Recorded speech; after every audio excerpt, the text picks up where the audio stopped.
Hello, Tim. Welcome to TW Bricks. I'm Tim also. So, two great names. Hey, tell me a little bit about your building style. I let Zach build. That's my building style. No, but realistically, because I mean, like, the hobby is the part-time part of it. So, right. Zach really, truly, on all of the stuff that we build, he probably does 80 to 90% of everything that we do. As far as like my style aspect of it, I personally enjoy doing something that's going to have like a memory. Okay. Like there's got to be an experience attached to it. I don't like just to build. Right. It's got to mean something to me. On Lego Masters, my favorite was the parade float, because it meant everything about the Four Seasons of Michigan. And there's different pieces in there they didn't talk about, but there's different pieces in there that were all part of what we've done as families, the adventures that we're having. So that's that's the kind of style that I like to do. That's awesome. So you mentioned Lego Masters. Should I not have? Don't tell anybody. It's a secret. What's your favorite memory from that show? The fact that I got to build with my son. I mean, out of everything, if you kind of layer over top of all of that, the aspect of being able to watch your kid go from a season of, hey, he's a kid, to a season that he's becoming a man, that's my favorite one. And it's hard to define that. You know? Right. It's really hard to say, this is the exact moment. And I remember that episode when you actually were discussing it. Thank you for that. Appreciate that. I'm trying to keep it, emotion free, right? That was very touching. What'd you learn from the show? Anything? There's lots of stuff. One of the things that it actually did is actually reinforce some of the behaviors and some of the aspects of what we have done as far as within our own lives. The biggest thing that I can say in the show, when Zach and I stepped into that, we came in with a purpose. Right. That purpose is we are going to tell our story. We're not going to allow the executive producers to kind of tell a different story. Now, I'm not trying to say they're all great and good, and the executive producers did an awesome job, and I'm really thankful for that. So knowing that before we stepped into Lego Masters, knowing the fact that most competitions, they always kind of try to tell a specific story, that's what we expected when we stepped in. So that's why we were very purposeful in saying we're going to tell our story. We're going to craft our narrative, that you can have a healthy father-son relationship, you can have a healthy family, and you can build into a competition. You can watch our kids grow into what they need to become. Right.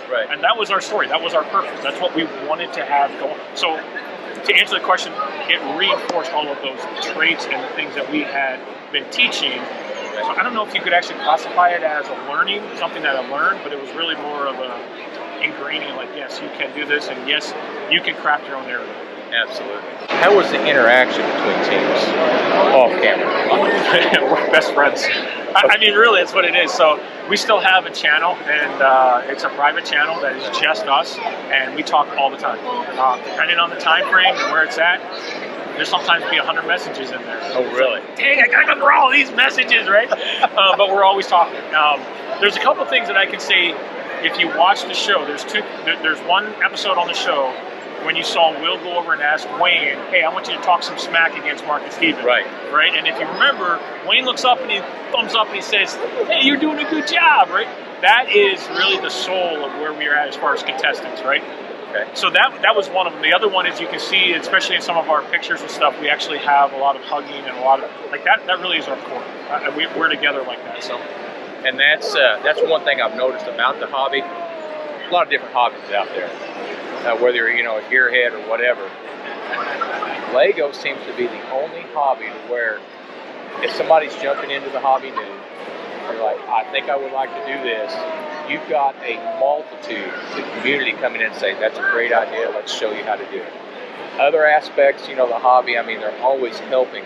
But you've got these other hobbies that they seem like, you know what, I figured it out, you do it on your own. It's a mindset. Yes. Totally a mindset. Because here's what it comes down to. It's the fact that you're not competing against the other guy. You're competing against the infinite possibilities of what you can create. And that's the beauty of Lego. Yeah. And there's other industries and other competitions and other hobbies that do that, but it's a difference, and that's, I think, what separates out those is it is not us against them, it is us against what is the infinite possibilities that we can create with Lego. Right.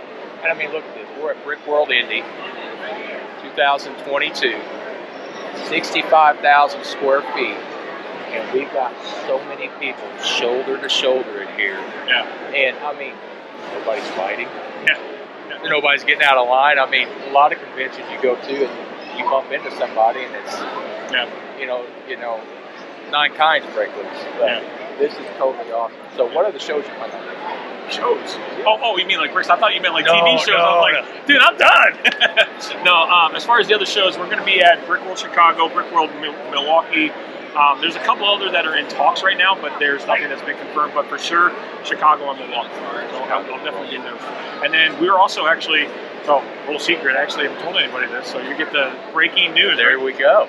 We are going to put together an Alpine Brick event up in the northern Michigan side of things, because there is no Lego shows, no Lego events in northern Michigan, so I'm actually in the works of putting that together myself. It'll be small to get started, but awesome. it's something that we're going to do. Kind of trying to define the dates, but probably September, October time. Okay. So if you want to drive north, right, it's beautiful. It's this and fall. we may just do that. So we'll be in touch. Now, you do have a shop as well, correct? We do, yes, in Gillen. Yes. Tell me about that. So it's interesting because everybody, when they look at a Lego shop, they always think the Lego store in the mall. We're not like, we aren't even trying to compete with that. So there's a couple things that we do, but we have a soul, and I like to put it that way. So we do have the used sets, we've got some collectibles, we've got the minifigures, the build your own, all of the bulk bin type stuff. That we've got all of that. But our soul is the fact that we want to be able to connect people. And so the main thing that we do is we actually host events with building challenges, building events.